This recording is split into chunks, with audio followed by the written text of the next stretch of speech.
పరమగీతం 2:14, 2:14. పరమగీతం 2:14. బండ సందులలో ఎగురు నా పౌరమా, పేటు బేటులను ఆశ్రయించు నా పౌరమా. ఏమిటి? నీ స్వరము మధురము, నీ ముఖము మనోహరము. నీ ముఖము నాకు, నీ స్వరము నాకు. నా వైపు చూడండి అందరూ. ఆలకించి ఆలోచించినప్పుడు ఆయన హృదయం అర్థం అవ్వాలి కదా. ఏమిటండి ఈ వాక్యం చదివితే, ఆలకిస్తే మనకు రావలసిన ఆలోచన, నా ముఖమే మనోహరం అంట. దేవదూతలు కాదా ప్రభువా? కాదు. 4 జీవులు కాదా ప్రభువా? కాదు. 24 పెద్దలు కాదా? కాదు. మరి నీ ఎవరిని చూస్తూ ఉంటే నీకు ఆనందంగా ఉంటుంది? నిన్ను చూస్తూ ఉంటే అంటాడు. నిన్ను చూస్తూ ఉంటే నీ ముఖము నాకు మనోహరం. మరి ఎవరి మాట వింటా ఉంటే నీకు ఇష్టం చెప్పావా? నీకు ఎవరి మాట అంటే ఇష్టం అంటే, నీ స్వరము నాకు మధురం. చప్పట్లు కొడుతూ దేవుని, నీ స్వరము నాకు మధురం. హల్లెలూయా, హల్లెలూయా. ఇప్పుడు మనం తీర్మానం చేయాలి. ఆలకిస్తున్నాం, ఆలోచిస్తున్నాం, మనకు నిర్ణయం రావాలి. ఏమిటా నిర్ణయం? నా ముఖం ఎప్పుడు చూపించాలి నా ప్రభుకి? నా స్వరం ఎప్పుడు వినిపించాలి? ఎందుకంటే నా ముఖం చూడకుండా ఆయన ఉండలేడు.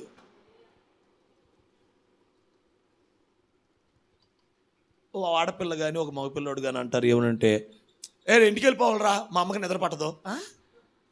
రా వెళ్ళిపో, పడుకో, ఎక్కడ పడుకో, నేను ఫోన్ చేసి చెప్తాను అంటే చెప్తా అంటాడు. వద్దు, మా మమ్మీకి నిద్ర పట్టదు, నేను వెళ్ళాల్సిందే. మా మమ్మీ నేను వెళ్ళిపోతే అన్నం తింటరా. మమ్మీకే నిద్ర పట్టదంటే మరి యేసు ప్రభుకి? అసలు నువ్వు ఆయన చూసి ఎంతకాలం అయింది? నీ ముఖం చూపించి ఎంతకాలం అయింది?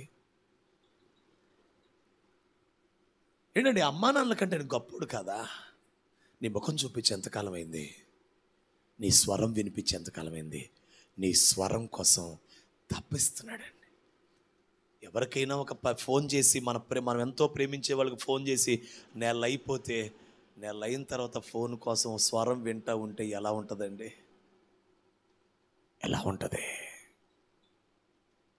నీ ముఖము నాకు మనోహరం, నీ స్వరమే నాకు మధురం. ఈ రెండు ఎక్కడ జరుగుతాయి తెలుసా? ప్రార్థనలో జరిగిపోతాయి. ప్రార్థనలో మోకరిస్తే ఏం కనపడుతుంటుంది ఆయనకి ఏం కనపడిద్ది? ఆయనకు ఏం కనపడుతుంది? ఆయనకి ఏం వినపడుతుంది? హ్యాపీ. ఆయనకి అదే తృప్తి. ప్రార్థనలోనే సాటిస్ఫై చేయగలం. నువ్వేదో అనుకుంటావు, ఇంకేదన్నా ఉంటే చెప్ప, పరిచయం చేయనా, బాక్సులు పోయినా, అయ్యా డేక్షలు అన్నమైన వండాలయ్యా, భోజనాలు డేక్షలు కడగాల. ప్రార్థన అంటే అది డేక్షలు కడుగుతారయ్యా, ప్రార్థన చేయను.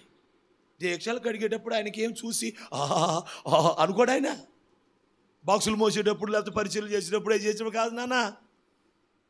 ప్రార్థనలో కూర్చుంటే ముఖం కనపడుతూ ఉంటుంది. పావుర స్వరం, మూలుగుడు స్వరం.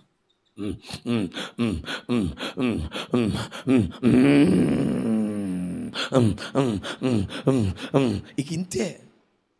ఒక్క 10 నిమిషాలు కనుక మీరు మైక్ దగ్గర చూపెట్టి అంటే ఏంటయ్యా ముక్కుడు, ఏంటయ్యా ఏంటి మన సత్తనం బాబాయ్ ఏంటది అంటారు. కానీ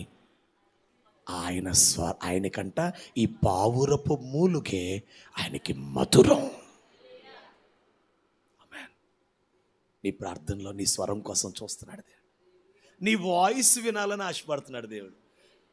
అఖిల బ్రహ్మాండమును చరాచర జగత్తును మాట సెలవు చేత నిర్వహించుచున్నటువంటి సర్వలోక చక్రవర్తి, అదృశ్యుడు, అద్వితీయ సత్యవంతుడైనటువంటి మహా గొప్ప దేవుడు. దేవునికి స్తోత్రం చెప్పండి.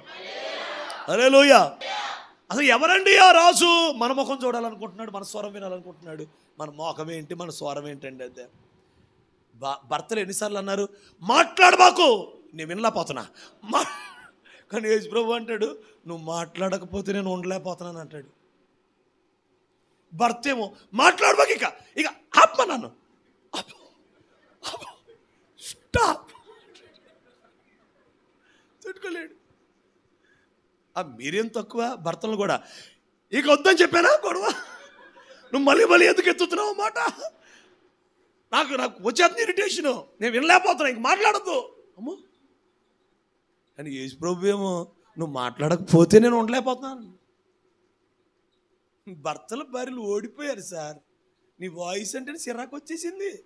అంత పుట్టితే నీ ముఖము చూడాలని, నీ స్వరము వినాలని ఆయన ఎదురు చూస్తున్నాడు. హల్లెలూయా.